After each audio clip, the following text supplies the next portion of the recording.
Yeah! What's going on, ladies and gentlemen? Welcome back to The Fringe. Today, I want to talk to you about immigration and the problem that we're facing alongside immigration. And while we've talked on this channel multiple times about Roxham Road and the illegal migrants that are flowing over the US border, in fact, their governor in New York, in fact, admitting that he's shuttling mass illegal immigrants to the Canadian border, saying it's our problem, has been mentioned multiple times. I'm here to talk about a different problem today, and one that some people may not like.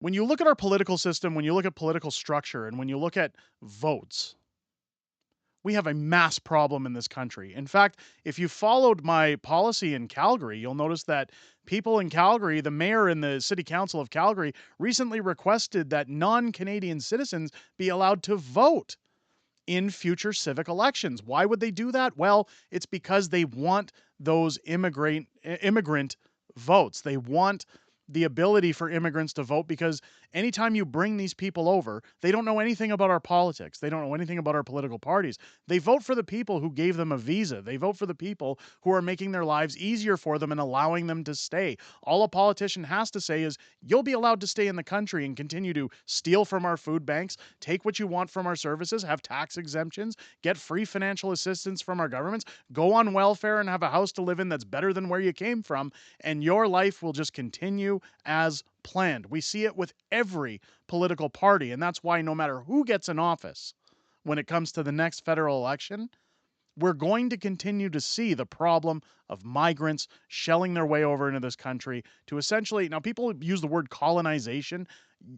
The problem here is that a lot of these people coming over from other countries are having more babies than people who live in Canada. They're expanding their numbers to the point where if you give it 30 or 50 years, Canadians themselves are going to be outnumbered 3-1 when it comes to our country. Now, that's not a racial remark. That is statistics showing that that is what's going to happen based on the numbers that we're bringing into our country. I'm going to state before I get into this video that this has nothing to do with skin color, obviously. It has nothing to do with religious beliefs. It has to do with any other country in the world and their immigration policies versus Canada's very widely open door policy. Now, what am I talking about? Well, we're seeing issues right now when you look at the immigrants from India coming over into Canada. It says immigrants from India preferring Canada over the US, says a report. Now, as we go down, it says in deciding where to go, immigrants in India appear to be preferring Canada over the United States, according to the National Foundation for American Policy, or the NP or the NFAP. The reason for that is because Canada has more loopholes for them. They have more tax exemptions.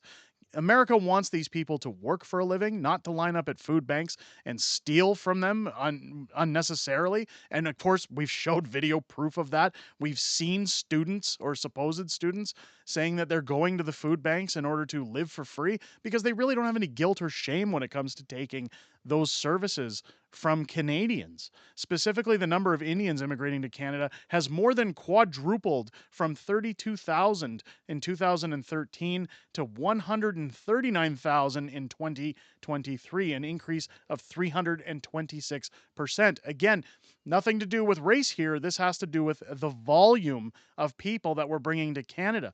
Why are they coming to Canada? Well, all the list of things that I mentioned earlier that benefit those citizens as opposed to staying in their country. If you think about it, if you were to get in a plane tomorrow and leave Canada and go to, say, South Africa or the Netherlands or wherever you want to go, where taxes very little, where you're exempt from paying for a certain amount of time, where you're given essentially better luxuries in terms of where you came from. So, in equivalency, if you left your single family bungalow in Canada and were given a 2-story palatial estate in one of these countries and told you didn't have to pitch into their system or add to what they're doing to boost their economy or be a part of assimilation when it comes to their views, their values, and how their country behaves, of course everybody would migrate there. The problem is that when you look at countries like Japan, when you look at China, when you look at India itself, try and do that with Canadian citizens. Try and get thousands and thousands of Canadian citizens to jump on a plane and move to, say, Bangladesh and say, We want to change the way things are done. We want to bring Canadian holidays over here. We want to bring Canadian celebrations. We want to bring Halloween and Christmas and Easter and all of these religious type holidays over here, and you must accept them, or else you're phobic, you're not woke enough, you don't champion diversity, you don't the list goes on, guys. We've all heard this. When you walk into big box locations in Canada, there's barely any a Christmas section anymore. There's barely anything to do with Halloween anymore. And when those products are out, it's for very short term versus Diwali, versus Chinese New Year, versus Ramadan, during all these holiday. And the reason for those stores doing those things isn't virtue signaling, it's demographic and it's money. And it shows it here when we look at a 320% increase in just 10 years. The rise in students from India attending Canadian universities fueled by immigration growth. According to the NFAP, international students enrollment increased by 51.6% at Canadian universities from 2016 to 2019. Meanwhile, the comparable number for the US was 5.6%. Not even a fraction of what we're doing. Over the last 2 decades, the number of people from India attending Canadian universities increased over 5,800%. From 2181 in 2000 to 128,000 in 2021, an increase of 126,000 people. Geez, that's a huge number. Indian students account for 37% of the increased enrollment in international students attending Canadian universities between 2000 and 2021. Meanwhile, during the same period, international students in the US rose from 500,000 roughly to 763,000, an increase of 236,000 or 45%. Said the NFAP. In January, the federal government said it is limiting the number of international students it will allow to come to the country this year in hopes of addressing the holes in the way that are the way things are today. Ottawa is putting a cap on roughly 360,000 approved applications for 2024, a decrease of 35%. The problem is they have to. They have no choice at this time. Canadian citizens are fed up. Everywhere I go now, I spoke with a hairdresser who was here from Uzbekistan who said to me, part of the problem are all the people coming here from India. And she said, I'm a migrant. She said, I'm a migrant who came to Canada for a better future, a better life. I'm here working in the system. She said, these people are coming here. They're not working. They're not participating. They're stealing from our food banks. They're getting tax exemptions. They're allowed to hide money and bring all of their family over here by begging to stay, granting them citizenship, and then once they get all their perks, all their benefits from the Canadian governments, then all their money comes over, and essentially they're living rich. Part of the biggest problem when you look at their culture, multiple people live in one single family dwelling, and that's habitable and suitable for these people. Yes, I said these people. I'm talking about immigrants from India, because where they've come from, it's common. It's acceptable. They're living somewhere better than where they were living before. They're happy to live in those situations. Again, nothing to do with skin color. The situation in the US is not the same and may be a determining factor swaying Indian immigrants to Canada's side of the border, according to Peter Rakai, founder of the Toronto-based immigration law firm Rakai, in the MPF press release. Canada is benefiting from a diversion of young Indian tech workers from U.S. destinations, largely because of the challenges of retaining and renewing an H-1B visa and finding a reliable route to U.S. permanent residence, he said. That there is the biggest kicker. If you ever want to move to the United States, you have to have sponsorship, you have to have a visa, you have to be married to an American, or you have to have dual citizenship in order to enter the country. Immigration laws in the United States are so much firmer than Canadians. And that's why even Canadians who want to flee the country and go to places like the United States find large legal costs and mass hurdles to move them over. Now, I'm not just picking on Indian students here.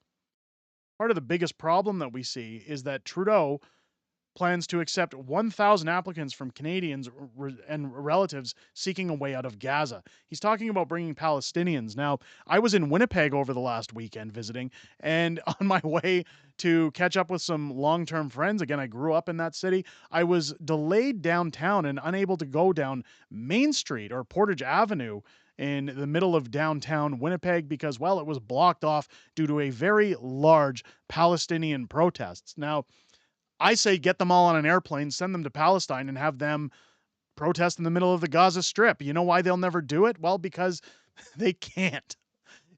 These are communists. These are people who want communism. The majority of them have nothing to do with Palestine. They simply want to shout communism without even understanding what they're protesting as they move through mass city streets every single weekend, waving flags, telling people to get with the program or get out. I say get them out, put them on a plane, ship them over to Palestine. If they want to feel so heartfelt about protesting for people's rights, go do it there.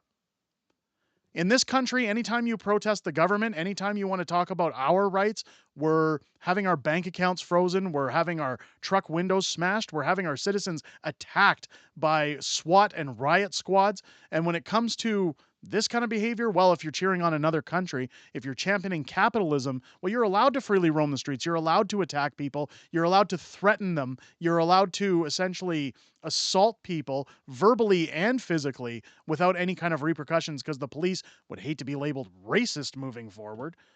It says here that the National Council of Canadian Muslims is calling for the federal government to remove the cap on the number of Palestinians who seek refuge with their Canadian extended family members from violence on the Gaza Strip. The special extended family program for people in Gaza is set to launch next week after Palestinian Canadians pleaded for months to get help from the government to rescue their loved ones from the Israel-Hamas war continues.